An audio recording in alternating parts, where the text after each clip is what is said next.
Salam jumpa kembali kepada saudara-saudara yang setia mengikuti channel YouTube Milton Pardosi Ministry dimanapun saudara berada. Kali ini kita bertemu kembali dalam program Yuk Belajar Agar Paham.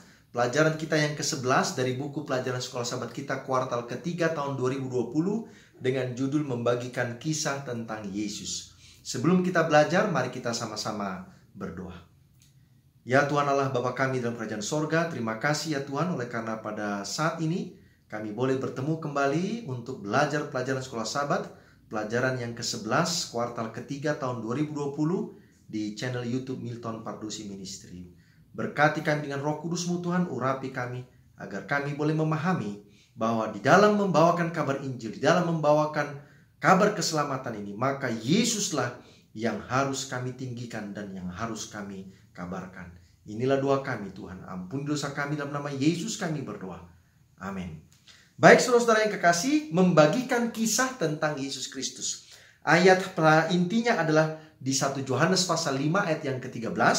Firman Tuhan berbunyi demikian, semuanya itu kutuliskan kepadamu, supaya kamu yang percaya kepada nama anak Allah tahu bahwa kamu memiliki hidup yang kekal. Inti dari ayat ini 1 Yohanes 5 ayat 13 adalah, siapa yang percaya kepada anak Allah, Yesus Kristus itu, maka dia memiliki hidup yang kekal. Tidak ada yang lebih berkuasa dalam mengabarkan Injil selain menyaksikan kehidupan yang sudah diubahkan oleh kuasa Injil. Saudara-saudara, dalam menginjil memang kita menyampaikan doktrin-doktrin, kebenaran-kebenaran. Tetapi yang lebih utama daripada doktrin-doktrin kebenaran-kebenaran itu adalah di setiap doktrin yang kita sampaikan, di setiap kebenaran yang kita sampaikan, maka Yesus harus menjadi pusat dari doktrin dan kebenaran itu. Yang kedua, hidup kita yang sudah diubahkan oleh Yesus Kristus dan yang sudah menerima doktrin dan kebenaran itu menjadi kesaksian yang tidak bisa dilawan atau ditentang oleh siapapun. Doktrin bisa diperdebatkan, pemahaman Alkitab bisa dipersoalkan, namun tidak ada yang bisa meragukan atau memperdebatkan perubahan yang terjadi dalam diri seseorang. Ketika kita membawa kabar Injil, bukan benar atau salah yang utama, tetapi siapa Yesus bagi diri kita sendiri, Sang Penginjil, dan apa yang Yesus telah buat dan telah berikan kepada kita yang membawa Injil ini adalah pekabaran yang paling berkuasa. Pelajaran yang pertama adalah Yesus dasar kesaksian kita. Tadi saya katakan di awal bahwa setiap pekabaran, setiap doktrin, setiap kebenaran yang kita sampaikan itu harus berpusat menjelaskan, menceritakan tentang apa yang Yesus kerjakan, siapa Yesus itu bagi kita, bagi manusia yang berdosa ini. Bagaimanakah keadaan manusia itu sebelum menerima keselamatan dari Yesus? Ini yang dijelaskan dalam Efesus pasal 2 ayat 1 sampai 10 dan juga di dalam Roma pasal yang ketiga ayat yang ke-28. Kita perlu menjelaskan ini, bagaimanakah kehidupan manusia itu sebelum dia menerima keselamatan, bagaimanakah manusia itu sebelum menerima Yesus? Yang pertama, manusia itu sudah mati karena pelanggaran-pelanggaran yang dia lakukan. Manusia itu hidup penuh dosa. Yang ketiga, manusia itu menuruti hawa nafsu dagingnya. Manusia itu memiliki pikiran jahat, mendapat murka dari Allah, hidup tanpa tujuan dan juga arah. Ini yang terjadi kepada manusia. Ketika manusia itu hidup atau berada di dalam dosa, belum menerima keselamatan. Lalu bagaimanakah hidup manusia itu setelah menerima keselamatan, setelah menerima Yesus Kristus? Manusia itu menerima kasih Allah yang berlimpah-limpah, dia hidup kembali sebagai manusia yang baru, dia diselamatkan oleh kasih karunia, hidup memiliki tujuan dan arah, melakukan perbuatan-perbuatan baik, suatu perbedaan yang kontras antara apa yang dibuat manusia sebelum menerima Yesus dan yang dilakukan manusia setelah menerima Yesus. Inilah menjadi dasar kesaksian mereka yang membawa Injil kepada orang lain. Karena hidupnya memang betul-betul berubah. Hidup saya sudah berubah, hidup saudara sudah berubah ketika kita sudah menerima Yesus sebagai juru selamat kita masing-masing. Kuasa yang mengubahkan dari kesaksian pribadi. Ini pelajaran kita yang selanjutnya.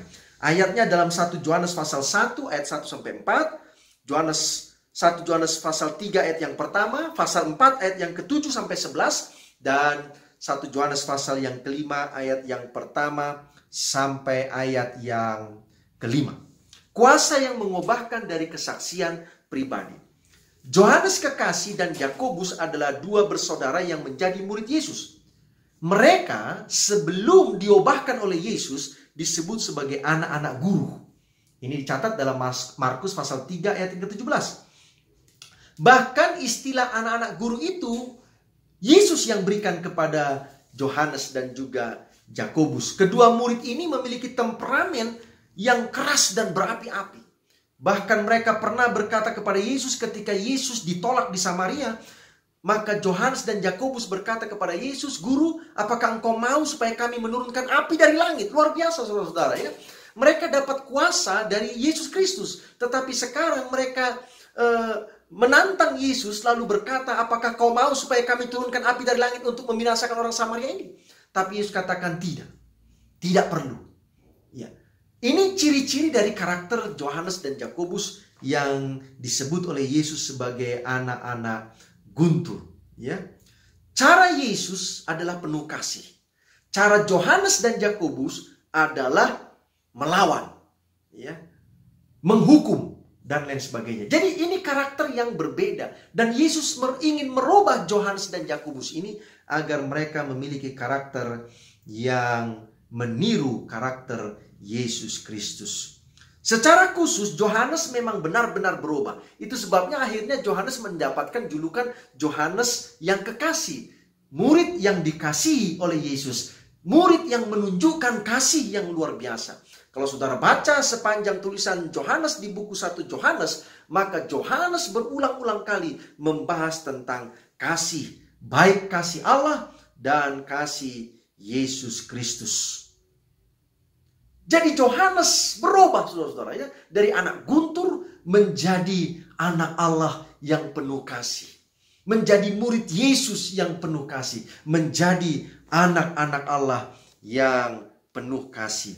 Yohanes katakan biarlah kita saling mengasihi karena Allah telah lebih dahulu mengasihi kita. Bukan kita yang mengasihi Allah lebih dahulu, tetapi Allah yang lebih dahulu mengasihi kita, mengaruniakan anaknya yang tunggal, mati menjadi juru selamat kita. Maka kita pun harus mengasihi Allah dan juga mengasihi sesama kita manusia. Karena itu adalah bagian dari perintah Allah. Menceritakan kisah tentang Yesus. Menceritakan kisah bagaimana kita diubahkan. Seperti Yohanes dan Yakobus yang diubahkan oleh Yesus. Maka kita juga harus menceritakan kisah tentang Yesus Kristus. Ayatnya dalam Markus pasal yang kelima, ayat yang pertama sampai ayat yang ke-20. Ya. Bagaimana kita harus menceritakan tentang Yesus Kristus yang sudah merubah hidup kita. Dalam Markus pasal 5 ayat 1-20 dicatat bahwa juru kabar Yesus yang pertama justru bukanlah para murid atau para pengikutnya yang tiap-tiap waktu mengikuti Yesus. Dicatat dalam Alkitab bahwa juru kabar Yesus yang pertama justru orang gila, orang yang kerasukan setan yang sudah disembuhkan oleh Yesus. Yesus menyembuhkan 2 orang yang kerasukan setan di daerah Dekapolis dengan cara memindahkan setan-setan itu ke kawanan babi. Oleh karena setan-setan itu meminta supaya mereka tidak binasakan, tetapi diizinkan untuk pindah ke kawanan babi. Akhirnya dicatat di Alkitab semua kawanan babi itu terjun ke jurang dan mati. Sementara kedua orang yang kerasukan setan ini sembuh dan duduk di dekat kaki Yesus untuk mendengarkan Yesus berbicara. Salah satu dari 2 orang yang disembuhkan Yesus itu ingin menyertai Yesus kemana saja Yesus pergi. Tapi Yesus meminta dia justru pulang ke rumahnya dan memberitahukan kepada keluarganya, kepada orang sekampungnya, apa yang Yesus sudah buat bagi dirinya ketika dia diubahkan. Setan diusir dari hidupnya dan dia menjadi orang yang disembuhkan. Akhirnya penginjil ini, mantan orang yang kerasukan setan ini, menjadi penginjil di daerah Dekapolis. Dan banyak orang menjadi heran. Karena dulunya dia adalah orang yang kerasukan setan. Tetapi sekarang dia menjadi orang yang sembuh dan bahkan menjadi pengabar Injil. Injil yang dibawa oleh mantan orang yang kerasukan setan ini bukanlah Injil yang luar biasa. Bukanlah Injil yang penuh dengan doktrin yang luar biasa. Tetapi apa yang dia bawa adalah hal yang sederhana. Yaitu, Yesus menyembuhkan dia. Yesus adalah Mesias. Apa yang dia lihat dari Yesus, apa yang dia dengar dari apa yang Yesus katakan, apa yang dia ketahui, dan apa yang dia alami dalam hidupnya, itulah yang dia saksikan kepada orang banyak. Dan itulah Injil yang luar biasa. Karena tidak ada orang yang bisa menyangkal itu, saudara. Kalau dikatakan sama mantan orang yang kerasukan setan ini, aku sudah disembuhkan oleh Yesus, maka siapa yang mau sangkal? Karena memang dia sudah sembuh. Jadi kalau kita menginjil lalu kita katakan aku sudah diubahkan oleh Yesus, mungkin orang-orang yang kita temui itu mengenal masa lalu kita, maka mereka tidak akan bisa lagi menyangkal bagaimana kuasa Yesus itu begitu luar biasa telah merubah kehidupan mereka yang datang membawa Injil itu kepada orang banyak. Pelajaran kita selanjutnya adalah bersaksi dengan jaminan. Ya. Ayatnya dalam 1 Yohanes pasal 5 ayat 11-13, Ibrani 10 ayat 19-22, dan 1 Korintus pasal 15 ayat 1 dan 2. Dikatakan dalam pelajaran ini, seorang yang bersaksi harus memiliki jaminan terlebih dahulu, baru dia bersaksi. Artinya, ketika saya mau menyampaikan tentang ada keselamatan dalam Yesus Kristus, maka saya harus terlebih dahulu memastikan bahwa saya telah menerima keselamatan itu. Saya memiliki keselamatan itu. Bagaimana saya mau meyakinkan orang lain tentang keselamatan dari Yesus Kristus, sementara saya masih bingung apakah saya sudah memiliki keselamatan atau belum. Jaminan apakah yang harus dimiliki oleh mereka yang akan bersaksi? Jaminan hidup kekal dalam Yesus Kristus anak Allah. Yesus adalah Injil yang menyelamatkan. Yesus Kristus adalah imam besar yang mengantari manusia dengan Bapa di sorga. Jaminan ini harus lebih dahulu dimiliki oleh mereka yang membawa Injil kepada orang lain. Apa yang diinginkan Tuhan terjadi dalam diri manusia itu? Ketika mereka mau membawa Injil keselamatan itu, yang pertama, Tuhan rindu agar manusia bersuka cita dalam keselamatan yang dia tawarkan dengan cuma-cuma. Jadi sang penginjil harus memang bersuka cita oleh karena dia sudah menerima keselamatan itu. Dan dia sekarang rindu bagikan keselamatan itu kepada orang lain. Yang kedua, Tuhan ingin agar manusia mengalami apa artinya dibenarkan oleh kasih karunia-Nya dan bebas dari penghukuman sebagai akibat dosa. Itu sebabnya kehidupan para penginjil adalah kehidupan yang merdeka. Kehidupan para penginjil adalah kehidupan yang bebas. Bebas dari dosa. Tetapi mereka menjadi anak-anak Allah yang menurut kepada Yesus Kristus. Manusia ketika mereka menerima keselamatan dari Yesus Kristus, maka bukan berarti mereka akan selamat selama-lamanya meskipun mereka melanggar, meskipun mereka melakukan dosa. Tidak, saudara. Keselamatan itu harus dipertahankan oleh kesetiaan manusia kepada Yesus Kristus dalam penurutan akan firman-Nya. Dalam Alkitab tidak ada istilah sekali selamat, selamanya selamat. Meskipun dia terus-menerus hidup di dalam dosa, hidup di dalam menyangkal firman Tuhan, melawan firman Tuhan. Kita diberi kebebasan memilih apakah kita akan menjauh dari kasih karunia yang sudah kita terima, atau kita tetap menempel, semakin menempel dengan kasih karunia yang sudah kita terima melalui pengorbanan Yesus di kayu salib. Hari demi hari kita akan mencari kesempatan untuk berbagi dengan orang lain akan anugerah keselamatan yang sudah kita terima terlebih dahulu. Intinya adalah, Injil saudara boleh bawa setelah saudara memastikan diri saudara telah menerima Injil yang adalah Yesus Kristus, keselamatan melalui Yesus Kristus. Yang terakhir, pelajaran kita adalah sesuatu yang layak untuk disaksikan. Sesuatu yang pantas untuk disaksikan. Apa yang harus kita saksikan? Karena itulah yang layak untuk kita saksikan. Maka ayatnya ada dalam Galatia pasal 2 ayat 19 dan 20, Yohanes pasal 1 ayat 12, pasal 10 ayat 10, 14 ayat 27, dan 1 Korintus pasal yang pertama ayat yang ke-30. Galatia pasal 2, 19 dan 20 katakan demikian. Aku telah disalibkan dengan Kristus, namun aku hidup, tetapi bukan lagi aku sendiri yang hidup, melainkan Kristus yang hidup di dalam aku. Apa yang harus kita saksikan, sesuatu yang layak untuk kita saksikan? Yang pertama adalah pengorbanan diri. Pengorbanan diri dari Yesus Kristus. Dan juga pengorbanan diri dari kita sang penginjil. Kita tinggalkan keluarga kita tinggalkan kesenangan kita korbankan waktu kita. Jangan-jangan kita juga korbankan dana yang ada pada kita. Hanya untuk kita gunakan dapat menjangkau orang lain. Ini pengorbanan, saudara. Dan ini layak untuk apa? Disaksikan. Lalu yang kedua adalah memikul salib. Karena ini adalah perintah Yesus dalam Lukas pasal yang ke-9 ayat 23. Setiap orang yang mau mengikut aku, ia harus menyangkal dirinya, memikul salibnya setiap hari, dan mengikut Yesus Kristus. Paulus katakan, aku telah disalibkan dengan Kristus, namun aku hidup. Tetapi bukan lagi aku yang hidup, melainkan Kristus yang hidup di dalam aku. Inilah sesuatu yang layak untuk disaksikan kepada orang lain. Bukan lagi aku yang hidup, tapi Kristus yang hidup di dalam kita. Kristus yang hidup dalam saudara, di dalam diri saya juga. Pengorbanan yang manusia lakukan bukan supaya diselamatkan, melainkan karena kita telah diselamatkan. Dan ini harus kita saksikan. Saya berkorban bukan supaya saya diselamatkan. Saya menuruti perintah Tuhan bukan supaya saya diselamatkan. Tetapi karena saya sudah diselamatkan. Karena Yesus sudah berkorban bagi saya. Maka saya pun mau berkorban bagi Yesus Kristus. Demi orang lain. Agar orang lain boleh menerima keselamatan.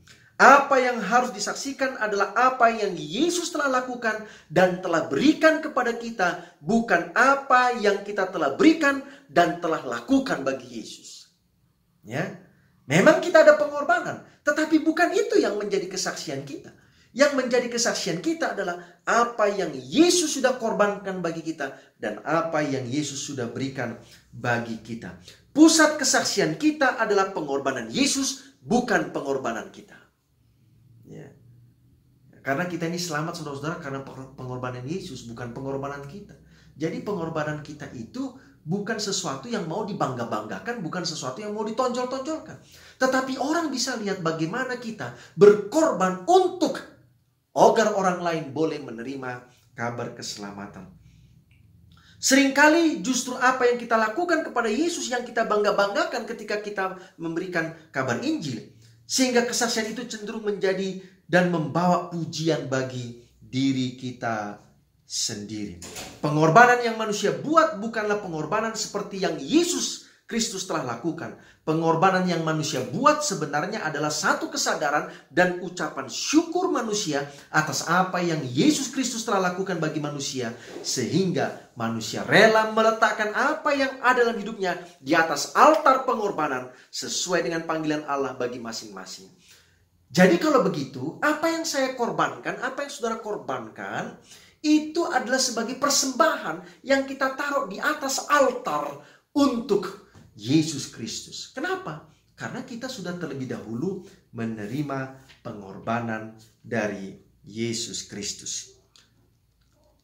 Kesimpulan yang saya dapatkan dari pelajaran kita sepanjang 1 minggu ini yang bicara tentang membagikan kisah tentang Yesus, yang pertama adalah tidak cukup hanya percaya tentang Yesus, tetapi harus percaya di dalam Yesus. Percaya tentang Yesus itu artinya saudara percaya secara teori, saudara. Tapi percaya di dalam Yesus itu artinya saudara percaya siapa Yesus itu, apa yang Yesus dapat lakukan dalam hidup kita, dan apa yang Yesus sudah lakukan bagi kita sebagai juru selamat. Banyak orang berada di sekitar Yesus. Dalam kisah Markus pasal 5 ayat 25 sampai 34. Kisah tentang wanita yang sudah 12 tahun sakit pendarahan. Wanita ini disembuhkan oleh Yesus. Tetapi dengan sebuah proses kesembuhan yang sederhana tapi luar biasa dahsyat. Dia tidak berkomunikasi dengan Yesus. Dia tidak meminta Yesus untuk menyembuhkan dia. Yang diucapkan wanita yang 12 tahun sakit pendarahan ini adalah, asal ku jamah saja jubahnya, maka aku sembuh. Alkitab mencatat wanita ini menjamah jubah Yesus dan dia sembuh.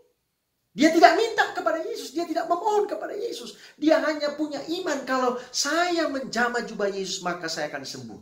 Banyak orang berdekatan dengan Yesus. Banyak orang sudah bersenggolan dengan Yesus. Banyak orang yang sudah menjamah tubuh Yesus. Tetapi mereka tidak mendapatkan mujizat apa-apa.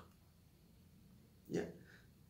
Itu sebabnya tidak cukup hanya percaya tentang Yesus. Tetapi harus percaya di dalam Yesus. Kesimpulan yang kedua yang saya mau sampaikan kepada kita adalah, apa yang kita saksikan bukan sekedar teori, namun teori yang sudah mengubah hidup kita, yang sudah kita rasakan dalam hidup kita. Itu sebabnya teori yang sudah kita rasakan itu, dampaknya, hasilnya adalah perubahan yang terjadi dalam diri kita. Perubahan yang terjadi, yang pasti terjadi dalam hidup kita, yang sudah terjadi dalam hidup kita, itulah kesaksian yang tidak bisa disangkal, yang tidak bisa ditolak oleh siapapun, bahwa betul memang Yesus berkuasa untuk merubah hidup seseorang, sehingga orang itu boleh hidup benar di hadapan Tuhan. Pengakuan kita akan kesetiaan Yesus adalah pilihan sorga untuk menyatakan Kristus kepada dunia ini. Kita patut menghargai rahmatnya sebagaimana yang telah diberitahukan melalui nabi-nabi pada zaman dulu. Tetapi yang lebih bermanfaat lagi adalah kesaksian daripada pengalaman kita sendiri. Kita adalah saksi-saksi bagi Allah bila kita tunjukkan di dalam diri kita sendiri suatu pekerjaan ilahi. Tiap-tiap individu mempunyai suatu kehidupan yang berbeda dengan jelas daripada orang-orang lain dan mempunyai pengalaman yang berbeda-beda. Allah ingin agar pujian kita dinaikkan kepadanya ditandai oleh sifat perseorangan kita sendiri. Penghargaan yang berharga ini untuk memuji kemuliaan rahmatnya bila didukung oleh sifat hidup serupa Kristus mempunyai suatu kuasa yang amat menarik yang bekerja demi keselamatan jiwa-jiwa. Jadi kuasa Yesus Kristus, hidup kita yang sudah dirubahkan, kalau ini disatukan, maka inilah Injil yang tidak akan pernah disangkal dan juga tidak akan pernah ditolak oleh orang banyak. Kiranya Tuhan memberkati kita semuanya. Biarlah kita boleh menyaksikan tentang Yesus Kristus yang sudah merubah hidup kita, yang sudah memindahkan kita dari manusia berdosa menjadi manusia yang dibenarkan, yang diselamatkan oleh Yesus Kristus. Kiranya Tuhan memberkati kita semuanya. Mari kita berdoa. Ya Tuhan Allah Bapa kami dalam kerajaan sorga, kami bersyukur berterima kasih ya Tuhan, oleh karena saat ini kami sudah selesaikan pelajaran sekolah sahabat kami, pelajaran yang ke-11 di kuartal ketiga tahun 2020 ini. Berkati saudara-saudaraku Tuhan, agar mereka juga boleh mengalami kuasa Yesus Kristus yang telah merubah hidup mereka, dan mereka boleh bagikan itu kepada orang banyak, sehingga semakin banyak orang yang boleh diyakinkan akan kuasa Yesus yang mengubah hidup. Terima kasih ya Tuhan, ampuni dosa kami, dalam nama Yesus kami berdoa. Amin. Sampai ketemu lagi, jangan lupa subscribe, bagikan link ini. Tuhan memberkati saudara semuanya. Amin.